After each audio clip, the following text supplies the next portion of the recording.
Good day, my fellow students and Mr. Hazelheads.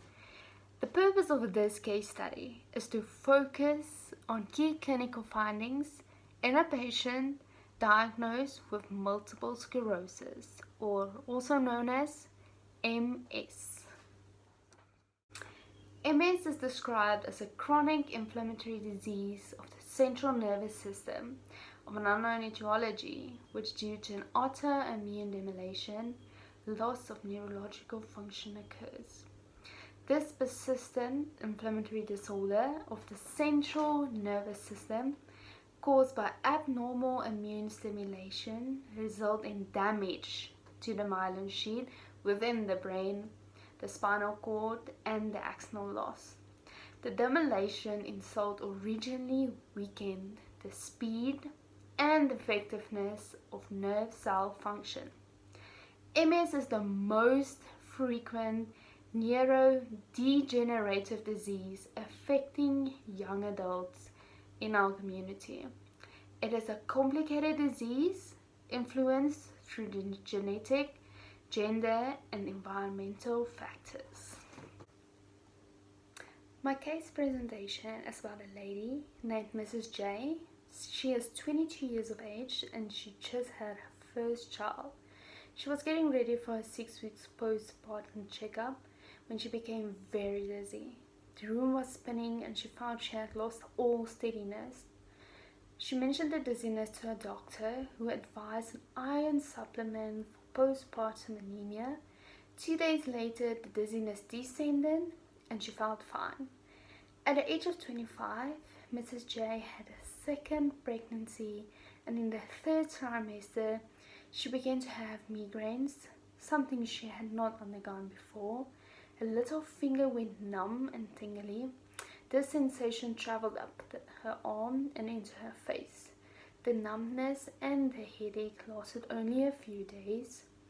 1 year later, this episode repeated itself, but this time, Mrs. J was not pregnant. Mrs. J has a family history of breast cancer, high blood pressure, and heart disease in the immediate family. Her medical history shows that she had chickenpox as a child, wisdom teeth removed, broke her arm at 16, anemia, and allergies which rise later in life. She also had a tubal ligation. Her social history shows that she drinks wine, but not when she's pregnant. She has never smoked anything in her life. She lives a healthy lifestyle by eating right and going to the gym every other day. 9 years went by. Mrs. J was 31 years of age and symptom-free. She had brushed off the previous episodes as a weird reaction to stress until she woke up one morning very nauseated. Not only was she nauseated, but her eyes would not focus. She could see fine out of the left eye, but saw double vision out of the right. The next day, her vision did not improve, so she went to see an ophthalmologist who performed a routine eye exam, which consists of checking the visual acuity and changing in visual fields. Janet's exam showed her visual field in her right eye has decreased and there is a decrease in her visual acuity.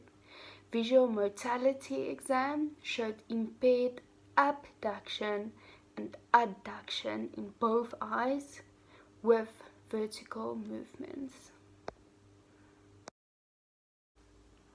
The neurologist ordered a CT scan of the brain to look for characteristic plaques because he suspected she was showing symptoms of MS. No plaques were obvious, and the neurologist could not make a definite diagnosis. At this point in time, Mrs. J's vision was back to normal. The attack only lasted 4 days. 3 years later, at the age of 34, Mrs. J woke up one morning to a sensitive, tingling feeling from her waist all the way down to her feet. She could hardly walk because the sensation of pins and needles was so intense. She made another appointment with a neurologist who ordered 3 tests to provide his suspicion of MS. The first test was a lumbar puncture, which tested for high protein levels in the cerebral spinal fluid, better known as CSF, and analyzed it to look for neurofilaments, white blood cells, and oligranule bands. People with MS have antibodies cross their blood-brain barrier and they attack the myelin surrounding nerves, so the levels of antibodies in the cerebrospinal fluid of someone with MS is higher than it should be. Her results showed an increased level of abnormal protein. The second test was a scan of her brain and spinal column, better known as an MRI, which showed that the fundoscopic examination was normal. The cranial nerve exam was also normal except for the decrease in her vision and in her sensation from her waist all the way down to her feet. The results shown by the arrows point to plaques and areas of demyelination. The third and final test was the Evoke potential test, which showed a definite slowing of nerve impulses. Based on the Evoke potential, MRI, and CSF protein results, the neurologist made the diagnosis of MS 12 years after Mrs. J's initial symptoms. MS is a very difficult disease to diagnose because the plaques can usually not be seen for many years and in some cases may never be seen. For her treatment, they decided to put her on a high dose of prednisone, a steroid used to reduce inflammation, thus reducing plaques forming. By IV, a home health nurse administered solumidrol. This drug is a synthetic steroid that dominates acute and chronic inflammation. 8 years went by and Mrs. J was somewhat symptom-free, but after another attack that lasted several days, left her unable to move without a walker or a wheelchair. During this time, a home health nurse helped Mrs. J perform daily exercises. Her physician changed her medication to Avonex. The medication slowed the progression of demyelination up to 40%. This was her best option because there is no surgery that can heal someone that has MS. The home health nurse injected Mrs. J once a week with Avonex. Her motor skills did improve after the attack, but she did not fully recover. Mrs. J walked with a stiff and uncomfortable posture because she has severe muscle tremors, but she is still able to function normally. In MS, the immune system initiates a B and T cell response to myelin self-antigens, which then starts the early inflammatory demyelination process. The autoimmune response activates peripheral activation of the CD8 plus T cells and the CD4 plus T cells, which then cross the blood-brain barrier. CD4 plus T cells attach to antigens and the myelin-based protein, and once it is in the brain parenchyma, it is present by antigen-presenting cells. The cause of CD4 plus T cells to start producing IL-23 and IL-12, which play a small role in the inflammatory damage to myelin by causing persistent activation of macrophages and microglia. It can also be caused by the activation of IL-17 from T helper 1, particularly during the release of the disease. Once the inflammatory supplement force is activated, it causes additional release of chemokines and cytokines, which is a requirement for inflammatory cells, including your B cells, T cells, and monocytes. The B cells produce an autoantibodies which then further activate your T cells. The CD8 plus T cells are considered to drive direct axonal injury to MHC1 or antigen expressing cells like your oligodendrocytes and neurons. Then there's loss of myelin. It causes the loss of nerve conductivity, and this eventually will lead to the death of neurons. The death of the neuron means that there will be loss of brain volume and disruption of calcium, sodium and potassium ion channels, which then further interfere with the neuron conductivity that is left. The demyelination and axon loss will mostly in the white matter leads to development of MS lessons or plaques, but we must remember that this can also occur in the grey matter. There is a shift in these lessons from CD4 plus T cells to CD8 plus T cells, therefore reinforcing the belief that direct axonal injury is in fact caused by CD8 plus T cells. You can see more diffuse shadow lessons that can occur throughout the central nervous system, which cause abnormal Wallerian degeneration exactly in the white matter.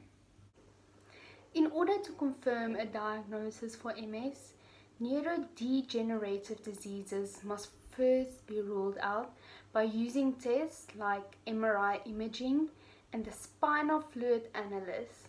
To correctly diagnose MS, there must be evidence of at least 2 areas of the central nervous system that have neuronal damage, and this damage must have occurred 1 month away from each other.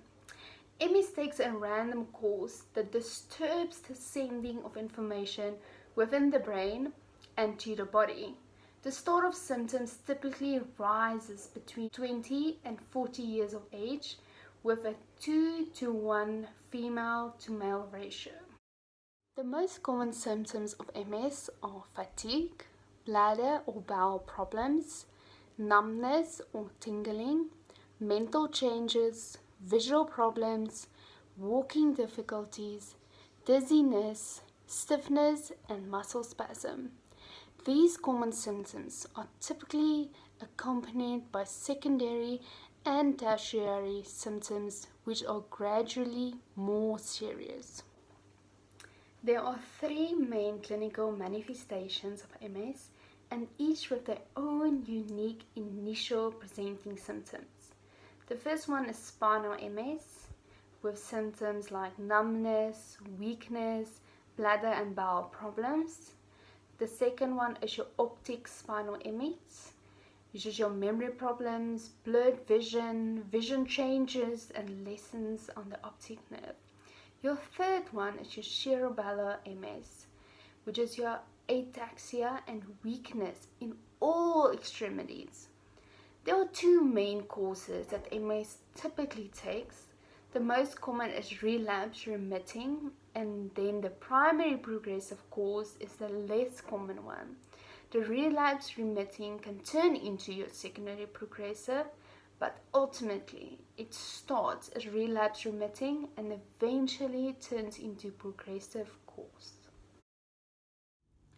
As demonstrated in the image, MS is characterized by peripheral infiltration of macrophages and lymphocytes.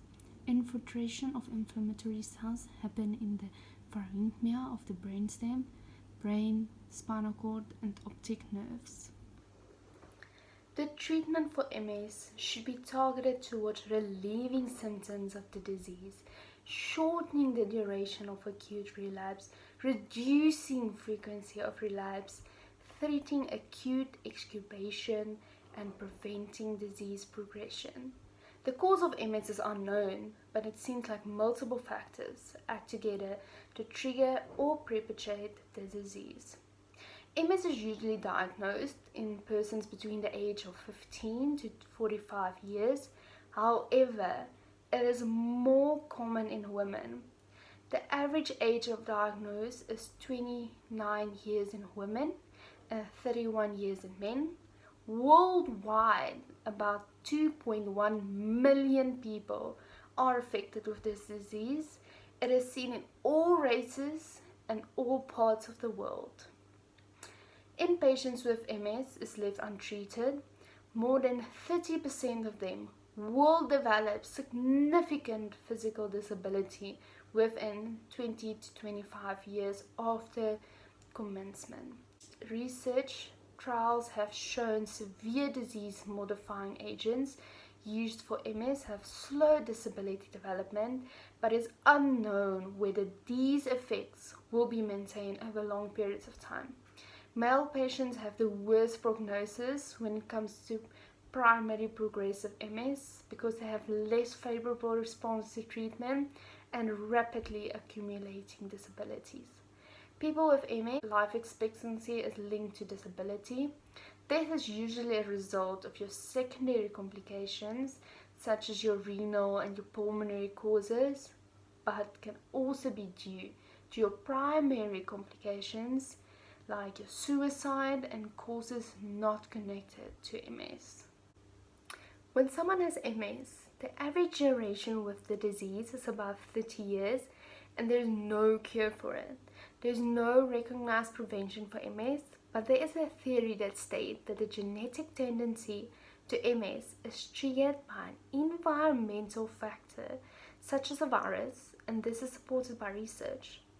For the diagnosis of MS, several key health professionals perform diagnostic tests, which include clinical laboratory scientists who examine the cerebrospinal fluid, and radiological technologists who perform the MRI and CAT scan.